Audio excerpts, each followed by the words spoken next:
कुछ चादर फादर जैसे जो ग्रुप हैं उन लोगों ने सनातन के ऊपर आघात किया है। मैं आज यहीं से चादर फादर गैंग को श्राप देता हूं कि इनका सर्वनाश हो जाए। जो सनातन के खिलाफ बात करते हैं वो कभी सनातन के हो ही नहीं सकते। हम लोग की भक्ति जो है ना, विश्वास की भक्ति है। विश्व के कल्याण की बात सिर्फ सनातन धर्म करता है और कोई नहीं करता। अंधविश्वास वाली जो संस्था है जो भारत में पनप रही है, इनके पीछे कोई और नहीं, इनके पीछे कांग्रेस है। ये अपने मोहम्मद साहब के नहीं हुए, मोहम्मद साहब के बेटी दामाद को इन्होंने मार दिया। इन पे किसी भी तरीके से विश्वास नहीं किया जा सकता और इन लोगों को कहीं और भेज दिया जाए, पाकिस्तान भेज दिया जाए।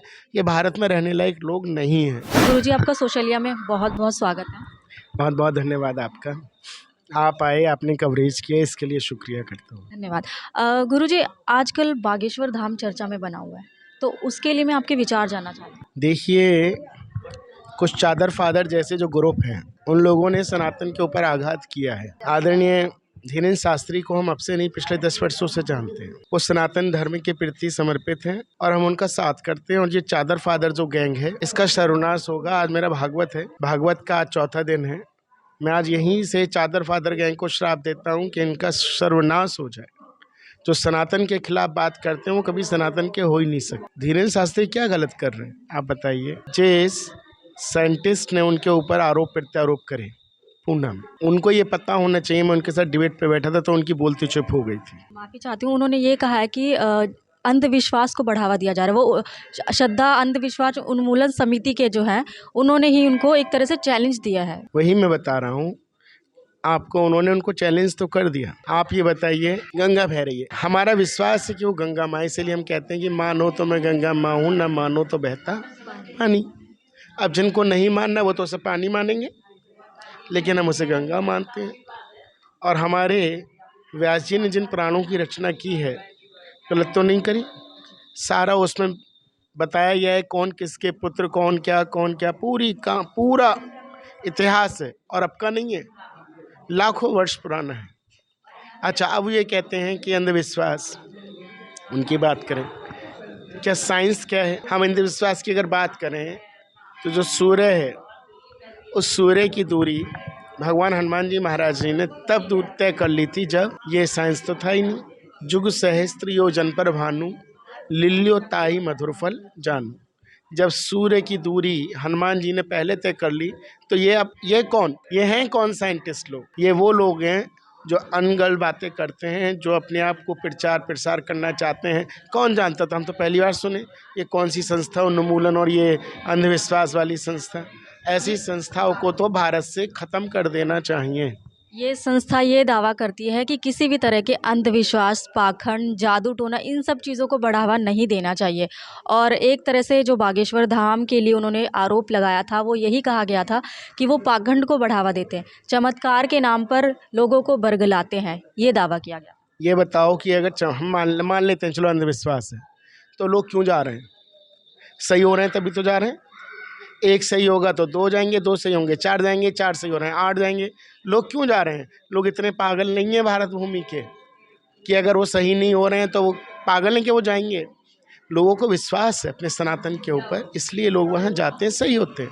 अभी हमारे ही व्यासपीठ की बात सुन लीजिए। अभी हमने बोला, ये अभी कहीं चली गई, उन्होंने वो बोली महाराज जी मेरी ददिया सास बहुत पीड़ादायक है, बहुत कष्ट है उनको, मर नहीं रही हैं और हम बड़े परेशान हैं कि वो मर जाए, उनको मोक्ष मिल जाए। तो मैंने उनको परसों बोला, ऐसी मुंह से निकला, मैंने कहा मंगलवार के दिन सब सही हो जाएगा, हनुमान जी उनको मोक्ष प्रदान कर देंगे। और आज सुबह ही वो बेचारे मुझसे खास तौर से इसलिए मिलने आए कि महाराज जी आपकी जिह्वा से जो शब्द निकला उनको मोक्ष मिल गया। अब आप इसको क्या कहेंगे? आप बताइए। हम लोग की भक्ति जो है ना, विश्वास की भक्ति है। हम लोग महादेव को विश्वास के साथ मानते हैं, कन्हैया को विश्वास के साथ मानते हैं। और ये वो लोग हैं जिनको हमारे सनातन पे विश्वास नहीं है। हम ये कहते हैं धर्म की जय हो, अधर्म का नाश हो, प्राणियों में सद्भावना हो, विश्व का कल्याण हो। विश्व के कल्याण की बात सिर्फ सनातन धर्म करता है और कोई नहीं करता। और मैं ऐसे अंधविश्वास वाली जो संस्था है जो भारत में पनप रही है, इनके पीछे कोई और नहीं, इनके पीछे कांग्रेस है। कांग्रेस लोग हैं, उन्होंने ही, क्योंकि जब उन्हें पता चला, आदरणीय मोदी जी भी गए थे और भी बड़े नेतागण गए तो उनको मिर्चें लग। अब इनको ये भी पता है कि आने वाले 2024 में हम लोग नहीं आने वाले हैं, ये नहीं निश्चित, तो इसलिए ये इस तरीके की अनगल बातें कर रहे हैं। और मैं आज आपके चैनल के माध्यम से कहना चाहता हूँ, ऐसी अंधविश्वास उन्मूलन की जो संस्थाएं बनी हैं, इनका तुरंत खात्मा होना चाहिए। और परमपिता परमात्मा से कहूँगा कि ऐसे लोगों का सर्वनाश हो जो सनातन धर्म के ऊपर आघात प्रघात करते हैं। लेकिन जब से बागेश्वर धाम एक मुद्दा बनकर आया है, दो गुटों में एक तरह से लड़ाई शुरू हो चुकी है। कुछ उनको माइंड रीडर की तरह देखते हैं, कुछ उनको चमत्कार की तरह से देखते हैं, क्योंकि खुद भी मैंने एक पब्लिक डिबेट किया था, कुछ ने चमत्कार कहा था, कुछ ने कहा था उनके पास सिद्धियां हैं।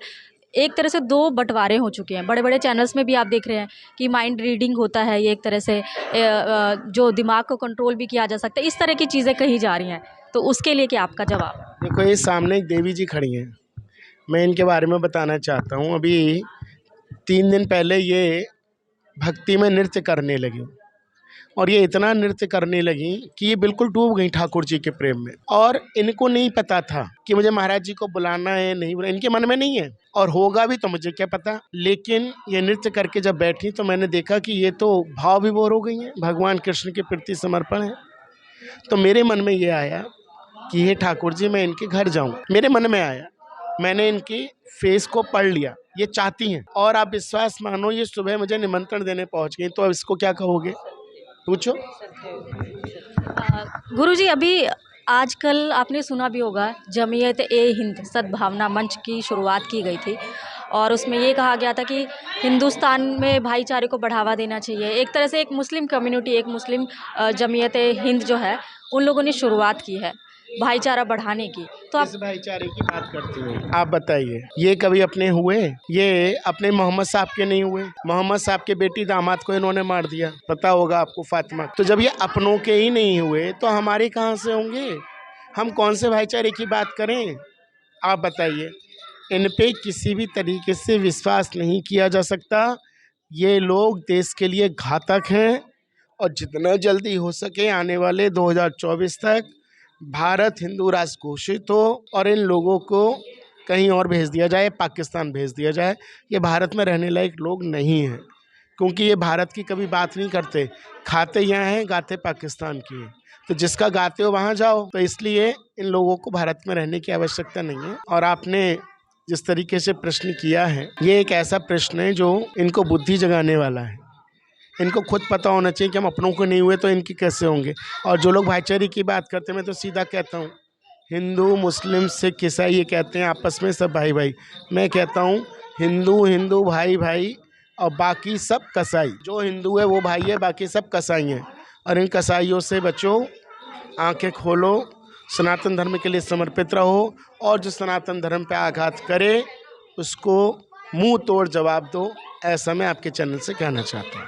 धन्यवाद। गुरुजी, बस मेरा आखिरी सवाल है, 2024 में आपको क्या लगता है, मतलब जो भारत जोड़ो यात्राएं चल रही हैं और भी बहुत सारी, आज आपको पता है राजनीति जो चल रही है, 2024 में आपको क्या लगता है किसका रुख होगा? ये मेरा आखिरी प्रश्न है बस। ये भारत जोड़ो यात्रा नहीं है, ये भारत तोड़ो यात्रा है। इन लोगों ने क्रिश्चियनों को, मुसलमानों को सबसे ज़्यादा इसमें अपने साथ जोड़ा, जो कभी भारत को अपना मानते ही नहीं है। तो इसलिए मैं राहुल गांधी पे तो कतई विश्वास नहीं कर सकता। ये परिवार विश्वास करने लायक ही नहीं है। इन्होंने हमेशा लोगों की, जो हमारे भारत है, उसकी भावनाओं के साथ खिलवाड़ किया। जब भी इन्हें लगता है कि अन्य सरकारें आगे आ रही हैं, तो ये कुछ ना कुछ ऐसा ड्रामा करते हैं कि हम लोग भाव विभोर के डूब जाते। तो ऐसे लोगों के लिए तो मैं यही कहूँगा, सुधर जाओ और मुंगेरी लाल के हसीन सपने देखना छोड़ दो। 2024 में सिर्फ और सिर्फ भारतीय जनता पार्टी की सरकार बनेगी। आदरणीय नरेंद्र मोदी पुनः देश के प्रधानमंत्री बनेंगे। बहुत बहुत शुक्रिया अपना टाइम देने के लिए। और आपका स्वास्थ्य ठीक नहीं था, उसके बाद भी आपने हमारे चैनल को टाइम दिया।